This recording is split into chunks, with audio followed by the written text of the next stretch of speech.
ça. Bien. Vous avez la parole, monsieur. Et le combina en costume. Ah, regarde, faut dire terminer. Lycéen, est-ce qu'on a un costume là?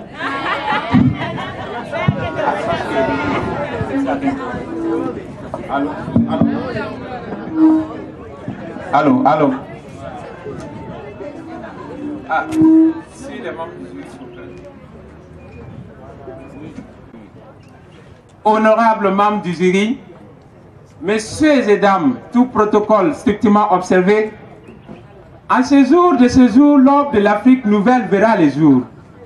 Et c'est pourquoi j'ai saisi cette chaleureuse et euphorique opportunité de vous dire bonjour.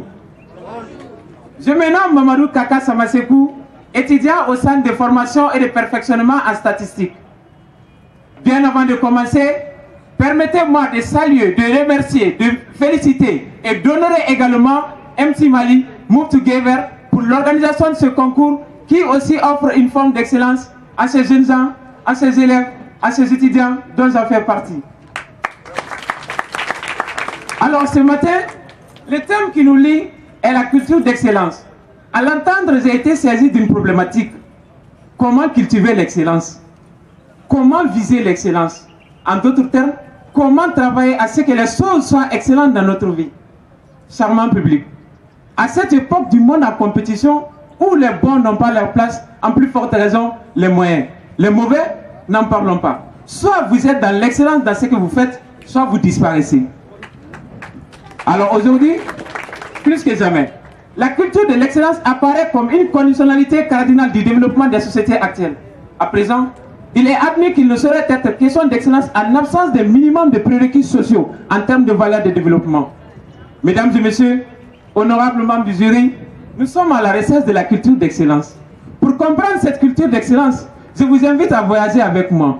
Bien sûr, nous sommes alors guidés par le drone Maliba de M. Zegedi Moussa Diarra, qui nous fait rencontrer dans un premier temps la patience. Oui, celui qui recherche l'excellence n'est pas du tout pressé. En effet, il est patient, car la précipitation entraîne des erreurs inutiles. Imaginez par exemple lorsque vous êtes en colère et que vous n'arrivez pas à vous canaliser et agir avec tact, les premières réactions que vous avez ne sont pas les bonnes. Mesdames et messieurs, être patient vous permet de faire le meilleur choix. Et notre drone affiche encore sur l'écran, comme la chaîne d'hier, qui nous dit qu'il faut savoir entretenir une certaine insatisfaction. Il ne s'agit pas là de mépriser ce que l'on a déjà, mais de viser bien plus. L'excellence à laquelle vous aspirez vous conduira à devenir votre propre adversaire. L'excellence doit être pour vous un mode de vie. Elle doit être votre quotidien. Comme le dit Aristote, l'excellence n'est pas un acte, mais une habitude. Ne vous contentez pas du peu, visez toujours un peu plus. Mesdames et messieurs, être excellent ne veut pas dire savoir tout faire. En effet, je peux ne pas être le meilleur en maths, par exemple. Cependant, je peux travailler et ne pas être nul non plus. Et notre drone affiche encore qu'il faut savoir utiliser ses dons et talents. Nous pouvons avoir des dons, des talents ou autres aptitudes dans un ou plusieurs domaines. Mais pour être excellent, il faut savoir en faire bon usage. Mesdames et messieurs, remarquez par exemple, une personne qui n'est pas particulièrement douée dans l'art musical peut, à force de travail, devenir un excellent. L'excellence n'est pas un fait en soi, ça c'est travail, c'est une habitude. Notre drone affiche encore, à la fin de notre voyage, qu'il faut la détermination. Pour être excellent dans la vie, il faut être déterminé. Malgré les obstacles, vous devez toujours rechercher le meilleur. Et cela passe par l'acharnement à atteindre les objectifs que vous vous êtes fixés. La détermination est l'allié de celui qui s'est fixé comme objectif l'excellence. Mesdames et messieurs, nous sommes à la fin de ce voyage. Alors récapitulons, pour être excellent, il faut non seulement être patient, mais aussi viser le plus haut que possible. Il faut savoir utiliser ses dons et talents, mais aussi il faut la détermination. Chacun de nous a un génie créatif en soi. Il suffit seulement de le mettre en pratique.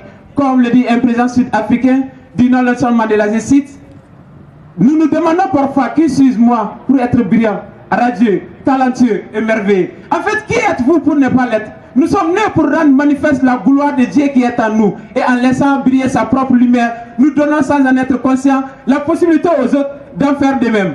Vive l'excellence, je vous remercie. Après, Voilà.